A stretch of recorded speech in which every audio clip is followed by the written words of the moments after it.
नमस्कार आदाब, मैं मोहम्मद अब्दुल्ला और आप द अम्बेडकर नगर जंक्शन देखना शुरू कर चुके हैं। इस वक्त मैं मौजूद हूँ टांडा के मशहूर हाईवे ढाबा पे। तो हमारी मुलाकात यहाँ पे हो गई बजरंगी भाईजान के नाम से जाने जाने वाले आबिद हुसैन जी से। हम इनसे इनके सफ़र के बारे में पूछेंगे कि इन्होंने ये सफ़र कैसे तय किया और शुरुआत कहाँ से हुई। बहुत बहुत स्वागत है द अम्बेडकर नगर जंक्शन में आपका। बहुत बहुत शुक्रिया आपका भी और आपके सभी देखने वालों का मैं बहुत बहुत शुक्रिया अदा करता हूँ। और इस वक्त मैं टांडा के पुंथर में और द हाईवे ढाबा पर बैठा हूँ और एक अच्छा माहौल है और बड़ा अच्छा ढाबा है। यहाँ पे हम लोगों ने कुछ खाया वाया भी, बड़ा मज़ा आया। तो बहुत शुक्रिया आपका कि आपने अपने पॉडकास्ट में मुझे मौका दिया।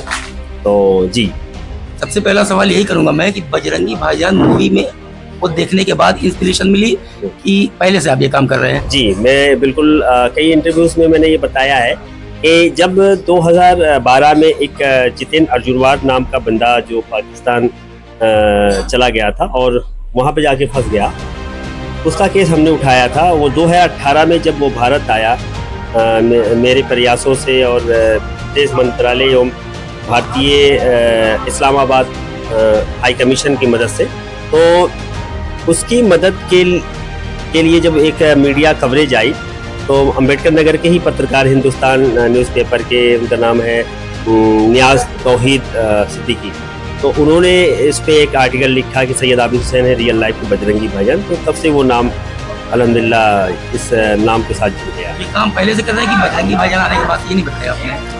बजरंगी भाई मूवी जिस वक्त आई थी उसी वक्त एक मूवी और आई थी सरबजीत जी। तो सरबजीत और बजरंगी भाईजान जो मूवी है वो दोनों मूवी मुझे इंस्पिरेशन देती है। बट मैं इसलिए नहीं मतलब काम किया था कि ये नाम मुझे मिल जाए, लेकिन हाँ ये है कि कुछ केसेस मैंने पहले किए थे बजरंगी भाईजान मूवी आने से पहले। लेकिन ये जो सरबजीत मूवी आई है उस फिल्म को मैंने देखा था, तो उस फिल्म की मूवी से मुझे ये लगा था कि ये जो बहन है दलजीत कौर, जो सरबजीत की बहन है, जो इंडिया में है और पाकिस्तान की जेल में सरबजीत जो भारतीय है, और उसके साथ जो वहाँ पे दिक्कतें हो रही है, जिस तरह उसको प्रताड़ना मिल रही है, जिस तरह उसको मारा पीटा जाता है, और ये एक बहन भारत में तड़प कर उसको बचाने के लिए जो प्रयास कर रही है, मंत्री और विधायक और मेंबर ऑफ पार्लियामेंट, संसद भवन, पूरे भारत का भ्रमण कर रही है। अगर उसके साथ कोई एक भाई होता या कोई ऐसा सामाजिक कार्यकर्ता होता जो उसकी मदद करता, तो शायद उस बहन को इतनी दुश्वारियां नहीं उठानी पड़ती। मुश्किलें क्या क्या आती हैं इस काम करने में? देखिए, मुश्किलें तो बहुत ज़्यादा आती हैं, लेकिन उस सारी मुश्किलों को और सारी चुनौतियों को हम झेलते हैं और उसको एक्सेप्ट करते हैं। और सबसे पहले हमारा मकसद ये होता है कि जो भारतीय हमारा भारत से विदेश गया है, तो वो अगर हमारे पास कॉल करता है और ये कहता है कि मैं यहाँ फंसा हूँ, तो सबसे पहले उसको तहफ़्फ़ुज़ दिलाने का काम हमारा रहता है। तो पहला काम हमारा रहता है उसको शेल्टर वगैरह हम दिलाते हैं। शेल्टर जहाँ पे हमारे जानने और या पहचानने वाले लोग होते हैं वहाँ पे भेज के उसको शेल्टर दिला दिया, ताकि वो खाने पीने की उसके साथ मुहताजी ना हो। फिर उसके बाद उसके सारे डॉक्यूमेंट लेते हैं और काम शुरू करते हैं, और जो भी लीगल प्रोसेस में वक्त लगता है उस वक्त को पूरा किया जाता है, और स्टेप बाय स्टेप जो भी डॉक्यूमेंट बनाए जाते हैं उसमें जो भी वक्त लगता है वो सारे कंप्लीट करने के बाद भारत को बुला लेते हैं। किसी परिवार को आप उनके घर वालों से मिलवाते हैं, तो उनकी खुशी देख के उनकी खुशी आप कैसे बयान करेंगे अपने? देखिए, ये देखिए, मैंने कोई इसके लिए कोई प्लानिंग नहीं किया था कि मुझे ये काम करना है, या मुझे बचपन से ये मुझे शौक था या सपना था, ये ऐसा कुछ भी नहीं। ये एक्सीडेंटल है। मेरी ज़िंदगी में एक बच्चा आया जिसका नाम रमज़ान था, वो बांग्लादेश का था और वो कोई 9 साल का बच्चा भारत में फंस गया था। तो जब वो एक व्हाट्सएप ग्रुप में उसका जिक्र चलने लगा और तमाम आप जैसे मीडिया के दोस्तों ने एक बहस छिड़ गई कि हाँ, वो गीता नाम की बच्ची जो भारत आई, तो कुछ मीडिया वालों ने कहा कि गीता आई, रमज़ान कब जाएगा। तो मैंने उनसे पूछा कि रमज़ान कौन है, तो उन्होंने बताया कि रमज़ान एक भारतीय पाकिस्तानी है जो बांग्लादेश के रास्ते भारत आ गया है और अपने वतन अपनी माँ से मिलने पाकिस्तान जाना चाहता है। तो उस बच्चे से मैं मिलने गया था उसके शेल्टर में, और उस बच्चे से मुलाकात करने के बाद मैंने उसका एक मुहिम छेड़ी थी। उसका नाम था हेल्प रमज़ान।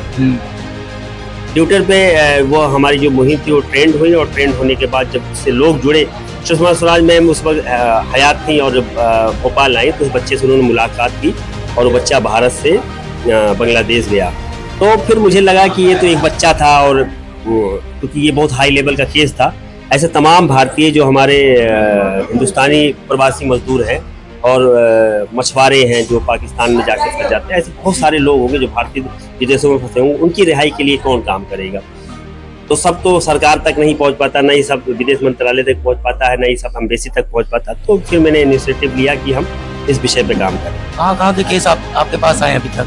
पूरी दुनिया के केस आते हैं, जैसे मिडिल ईस्ट तो आते ही हैं, मिडिल ईस्ट के अलावा साउथ अफ्रीका से आते हैं, नॉर्थ अफ्रीका से आते हैं, अमेरिका तक केस हमने किए हैं। अमेरिका और इधर आप नॉर्थ में चले जाइए, मलेशिया वगैरह के बहुत सारे केस आते हैं। तो पूरी दुनिया ऐसा कोई केस जो काफी प्रताड़ित किया जाता हो दूसरे देशों में, उसको लेके आए हो आप? अभी केस हमारे पास ये है, शाबाब रजा एक लड़का है जो आजमगढ़ का है, और वो 2022 में गिरफ्तार हुआ था कुछ फर्जी लेन देन के मामले में, या कुछ इस टाइप के इल्ज़ाम लगाए गए थे। तो उसको 5 साल की सज़ा हो गई। तो सऊदी अरब में था, और वो केस हमारे पास भी 9 महीना पहले आया था।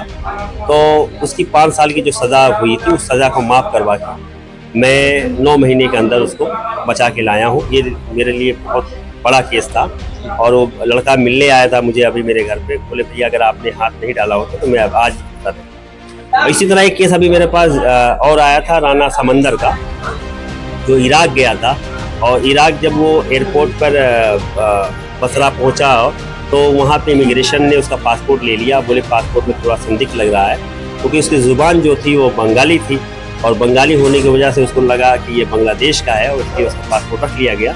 और 2 साल के प्रयासों के बाद भी उसको पासपोर्ट नहीं मिला। तो वो केस मेरे पास आया, और विदेश मंत्रालय और एम्बेसी से मैंने बातचीत की, और सारे डॉक्यूमेंट उसके परिवार से मंगवा के, और लंबी मशक्क़त की, और बड़े प्रयासों के बाद वो लड़का जब भारत आया, सुकून बड़ा पल मुझे महसूस हुआ कि मैं किसी के काम आ रहा। सरकार से सहयोग मिलता है? बिल्कुल, सरकार से ही सहयोग मिलता है। विदेश मंत्रालय की पूरी टीम, प्रवासी भारतीय सहायता केंद्र और मदद जो आजकल सुषमा स्वराज मैम ने जो बनाया था, वो सारी जो टीम है वो हमारा साथ देती है, और हमारे हर मुहिम में मुझे रुस्वा नहीं करती, नहीं कभी ये कहती है कि ये नहीं हो पाएगा। हर मुहिम को मेरे तरजीह पे लेती है, और जो भी मुमकिन मदद होती है वो सारी मदद वो लोग करवाते हैं। बहुत से लोग आपके इस काम से प्रभावित होंगे, युवा होंगे, तो उन युवाओं के लिए कोई संदेश आप देना चाहेंगे? युवाओं से बस इतना सवाल है, इसको युवाओं से बस इतना कहूँगा कि देखिए ये काम कुछ छोटा बड़ा नहीं होता है। जिस काम में आप हो उस काम को शिद्दत से करिए, मेहनत से करिए, इंशाल्लाह कामयाबी। तो ये थे बजरंगी भाईजान आबिद हुसैन जी। इनको ये जो है इंसानियत की जीती जागती मिसाल है, और हम चाहेंगे कि ये ऐसे ही आगे काम करते रहें। इस वीडियो में फ़िलहाल इतना ही। तब तक के लिए मैं मोहम्मद अब्दुल्ला, द अम्बेडकर नगर जंक्शन के लिए। इस चैनल को अगर आप फेसबुक पे देख रहे हैं तो फॉलो कीजिए, और यूट्यूब पे देख रहे हैं तो सब्सक्राइब करें, और बेल आइकन दबाना बिल्कुल भी मत भूलिएगा। नमस्कार।